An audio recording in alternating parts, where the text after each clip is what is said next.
company behind the license plate tracking cameras all over Colorado says it was wrong that immigration agents do have access to its info. The State Patrol is bringing back DUI checkpoints after a 10-year pause. They have very specific rules so they don't break the law themselves. How much have you to drink tonight? There's a wait list of schools asking for food pantries to feed their kids. You'd be surprised at the stories and the help that people need. And news about the news tonight. 9 News is being sold to the owner of Fox 31, who says the stations will be combined. Details on that tonight on Next. The company that owns the license plate tracking cameras all over Colorado, Flock, has insisted for months that immigration agents do not have direct access to their system. Well, now that company tells us they flocked up, that Customs and Border Protection does have access to the cameras. Here's why it matters. Colorado law does not allow license plate information to be shared for immigration enforcement. When we uncovered last week that Loveland police were sharing access to their cameras with immigration agents, Flock told us and you that CBP wasn't on their network, that it must have been some kind of sharing agreement directly with Loveland PD. Well, now Flock says they were wrong, that they do have a deal with some immigration agents. It's a pilot program aimed at disrupting drug and human trafficking operations, although Flock says it doesn't monitor how immigration agents are using their system. Flock says their program allows CBP to send out invitations to police departments across the country to set up one-on-one data sharing, and that Loveland Police agreed to do it. Loveland PD says it has now ended that agreement. We still don't know if CBP used the access to the system for immigration purposes, which is prohibited by state law. Imagine spending the final dog days of summer stuck in a stuffy building without air conditioning, trapped there, solving remarkably different problems with people you don't actually like. Welcome to the Colorado Legislature's special session that starts Thursday. They've all been called back to work to close a $1 billion shortfall created when Republicans in Congress made tax policy changes in the federal budget. To close that gap, Democrats in Colorado are focused on the what's that word? And the way we're going to do that is by closing tax loopholes. By closing corporate tax loopholes. Close these corporate tax loopholes. Closing corporate loopholes. Any loophole we don't close means cuts to services the Coloradans depend on. Bad week to be a loophole. It got us wondering though, I mean, if those loopholes have just been lying around all looped and full of holes, why are Democrats just now scrambling to close them? I don't think that this is a sudden overnight realization that our tax code can be made more fair to benefit working families and to ensure that wealthy individuals and corporations are paying their fair share. The head of the legislature's Joint Budget Committee, Democratic State Senator Jeff Bridges, told us he thinks this $1 billion gap is going to be closed in thirds. 1/3 revenue from closing those tax loopholes, 1/3 reserve dollars, and then 1/3 spending cuts. Should mention, Democrats have the votes at the Capitol to do what they want without a single Republican on board. For nearly a decade, the Colorado State Patrol has not done DUI checkpoints. Their legality has been challenged. They're logistically tough. They require a lot of personnel. Yet CSP is now bringing them back. Our Mark Salinger went to a DUI checkpoint, sober as a gopher. As the sun sets on Blackhawk, the blue and red lights begin to fill the night. There's a zero tolerance out here for impaired driving. It's been nearly a decade since DUI checkpoints like these were set up by state troopers. 10 years since Colorado State Patrol held sobriety operations as big as this. Because our goal for the Colorado State Patrol right now is to decrease the numbers of crashes that occur involving impaired drivers. Major Afsoon Ansari is overseeing the operation. Around 50 troopers and police officers, multiple agencies, CDOT, the DA's office, ambulances, victim advocates. It's not easy. It's not cheap. You can follow this Explorer out of here. But they say it's worth it. Yeah, absolutely. It could save lives. Hello, sir. I'm Corporal Andrews with the State Patrol. If you couldn't figure it out, we're just doing a DUI checkpoint, making sure everyone's going to get home safely tonight. One by one, the cars pull up. Everyone is asked the same questions. How much have you to drink tonight? You guys just come from the casino? While you were up there, how much did you have to drink? If troopers smell alcohol or people admit to drinking and driving, they're pulled out of their vehicles. I'm just going to have you step out of the car. We're going to go walk over into that dirt parking lot. I'm just going to make sure that you're okay to drive, okay? Up the road, officers on bikes and roving cars make their presence known around the casinos. Are you just coming from the casinos? This checkpoint was set up on a winding road notorious for crashes. Troopers arrested 6 people of the 28 who were given roadside sobriety checks. Just want to make sure everyone's going to make it home safe. Yeah. I'm going to have you step out of the car. We're just going to walk into that parking lot over there. But thousands more saw the line of cops and the message they were sending. My message to any driver, anyone who thinks about getting behind the wheel after having a drink, is you have options. Make a plan before you go out. There are a lot of rules that troopers have to follow to make these checkpoints legal. They have to announce the operation publicly ahead of time on social media, press releases, things like that. They have signs up the road warning people about the checkpoint to give them an opportunity, if they so choose, to turn around. And they don't ask people for their licenses, which the DA's office says would be illegal. It's a massive operation. A lot of people who were drunk taken off the road because of this, Kyle. I mean, if there's signs warning DUI checkpoint ahead, friends, that is the DUI test right there. And they're coming straight out of the casinos on this winding road. I mean, obviously you should never drink and drive, and especially in that area where it's just extremely dangerous. Like, there are car crashes all the time just because it's such a difficult road. Then there's these signs, DUI checkpoint ahead. Yeah. Obviously, you shouldn't be on the road. I imagine they still probably hear from a lot of amateur lawologists when they roll down the window and want to debate the legality. But they say they've studied it. It's legal. And it's legal. Mark Salinger, thank you, sir. Denver's police chief is defending his idea for some officers to get in trouble to go through training rather than get punished.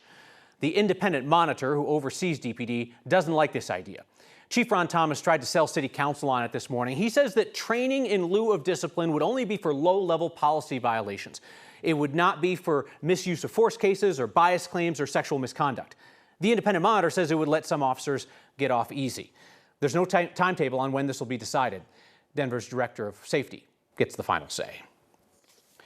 There are many measures of how our economy is doing.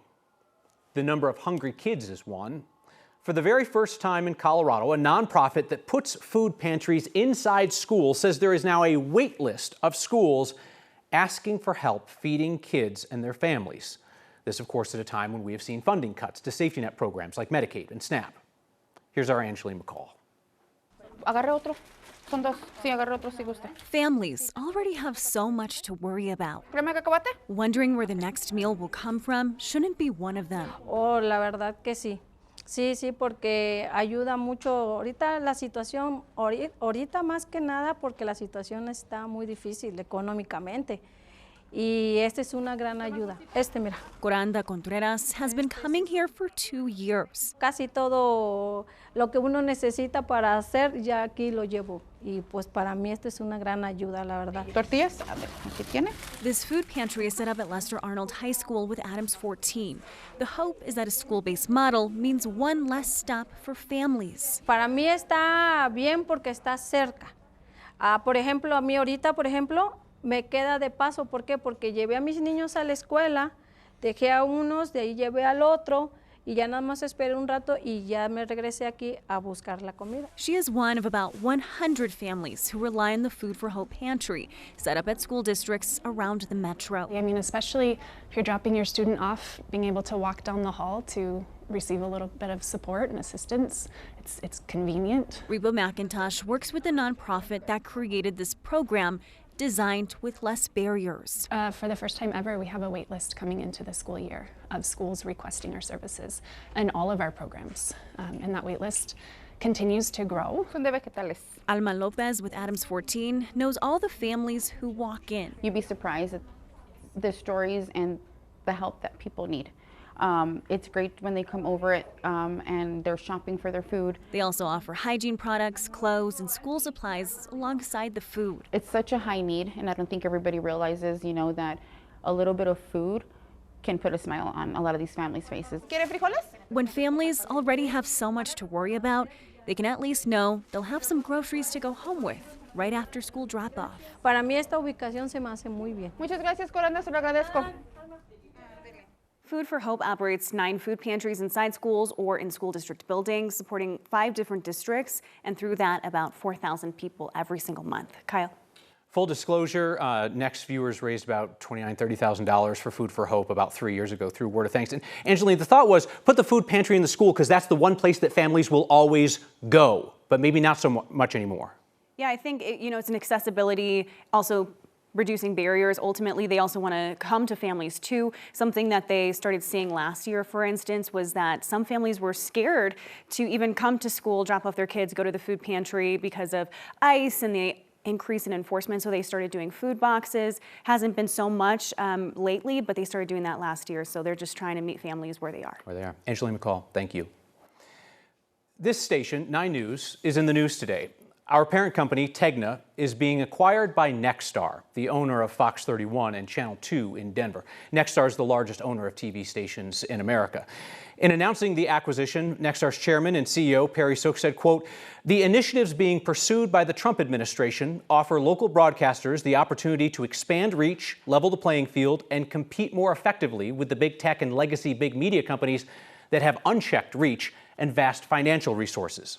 The acquisition requires FCC approval. FCC Chairman Brendan Carr has signaled the Trump administration's interest in deregulation of local media, with FCC Chairman Carr joining forces with Republicans in Congress to, quote, combat liberal media bias, with a shared goal of, quote, expanding regulatory reforms.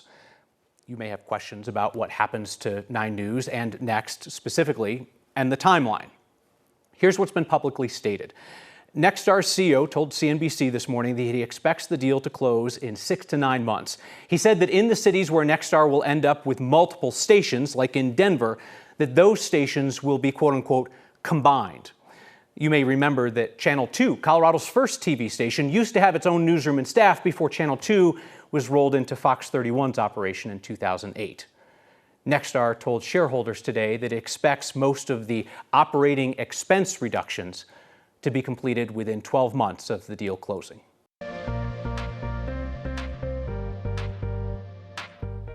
A warm summer day in August with temperatures close to 90 in the city. Some areas in the triple digits out west and in southeastern Colorado. The temperatures did soar today, but all eyes on southern Colorado as we look live at Pueblo, where I've been tracking some hefty thunderstorms dropping a lot of rain. Rain our state desperately needs, especially with all the wildfires burning across the western slope. So this flash flood warning outside of Colorado City and Beulah in effect for a short time longer. At least somebody's getting rain across the state, but this is the area. Extreme drought conditions really keeping fire managers on their toes with how dry it is, and all the thunderstorms we're tracking have wind and lightning, but not the rain we need. But that will be changing. Mild conditions overnight tonight, and then we see record high temperatures for 2 days. A major pattern shift will give us an early preview of fall. The front takes us into the 80s Friday, and we see rain from thunderstorms. Weekend forecast, temperatures in the 70s with a chance for rain Sunday, Monday, and Tuesday. Everything we love in life changes. My girls going back to school this week got me thinking about that, about the futile desire we have to stop time, to freeze happiness, because we know that everything we love will change, either in an instant or over ages. Every person, every place. Rarely does a pet outlive our love. Minds change and people fall out of love. Memories change and fade, and people forget who they love and who loves them. Favorite hiking trails, once hidden, become hectic, paved over. Favorite routines no longer bring the joy they once did. Now, with luck, new routes, new routines will take their place. There is no more obvious evidence of the inevitability of change than watching children grow up.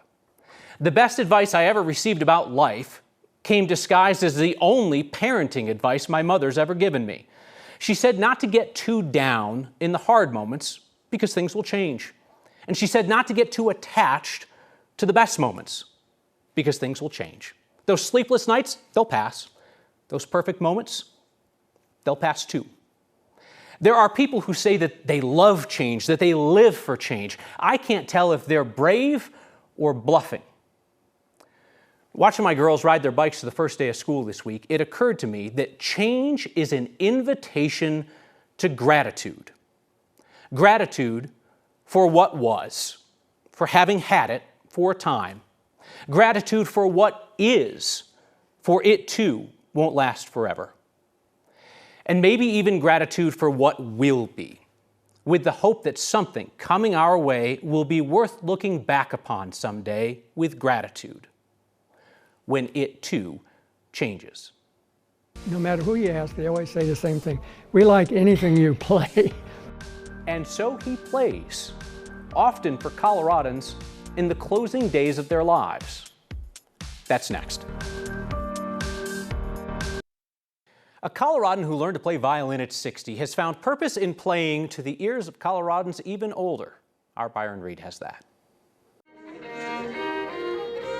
Music comes from the heart. I enjoy people who enjoy my music, and these people, especially here, they are very, very caring. For 83-year-old Jack Ward, devotion to his audience is his passion. They would have me play every week if I could. Ward plays the violin for residents at Stone Creek of Littleton, a senior living community that looks forward to hearing him play twice a month. That makes me feel good, and I want to play what they want to hear too. And I always ask them, do you like the fast songs or the slow songs? He's been playing violin for 23 years. So I play a lot of old-time fiddle tunes. Ward says he's self-taught and doesn't read sheet music. I've had some lessons, but I play by ear, as my mother did and my grandfather did, and some of my aunts on the piano. Every time we have a musician like that, I try to sit right in the front row. Joel Crockett is a resident at Stone Creek. He believes Jack's music hits all the right chords. I think it brings a lot of spirit to the groups here. And for me, it's just great fun. And you can hear them in there. They're having great fun too. Ward plays music that sends a message to his audience, filled with the love he hopes is music to their ears. If they're enjoying hearing me, I'm enjoying playing for them. So it makes me feel good, and I'll be doing this until arthritis sets in or I can't play anymore. For Next, I'm Byron Reed. Thank you. Back with your feedback about our future next.